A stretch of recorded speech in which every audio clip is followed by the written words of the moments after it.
Have you ever heard the expression old soul?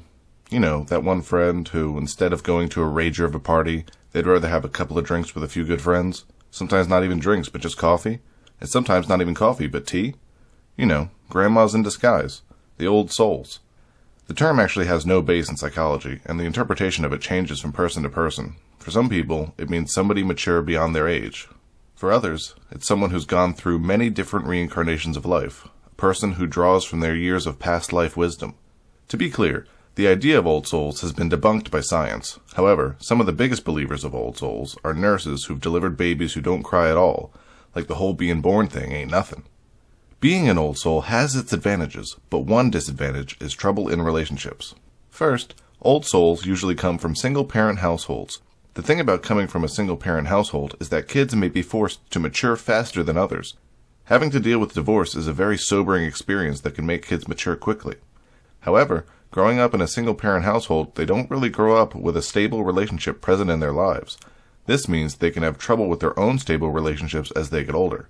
There is a term that's close to old souls that has scientific basis, pseudo-mature. This term refers to kids, teens, and young adults who seem older than they are. Pseudo-mature kids are often the result of single-parent households and can be called old souls.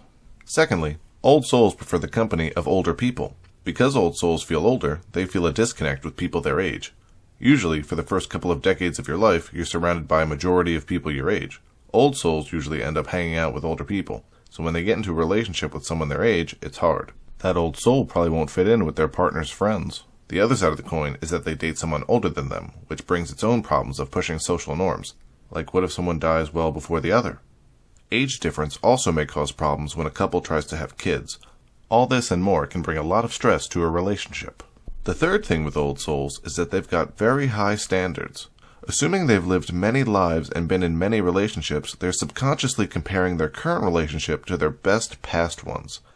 They know what they want. This constant comparison can lead to a lack of satisfaction and stress.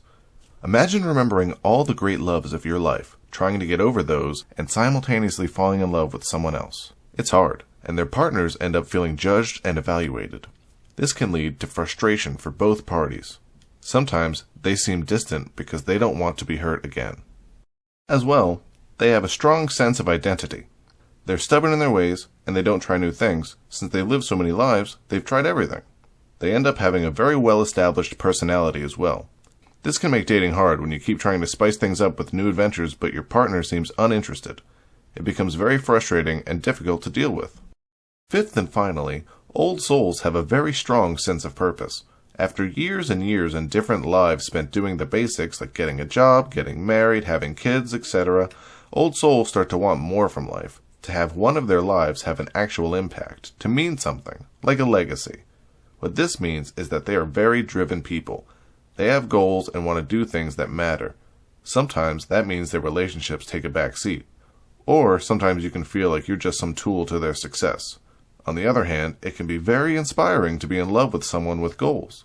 It's important to find a balance between the two. These are the 5 ways falling in love with an old soul can be hard, but well worth it.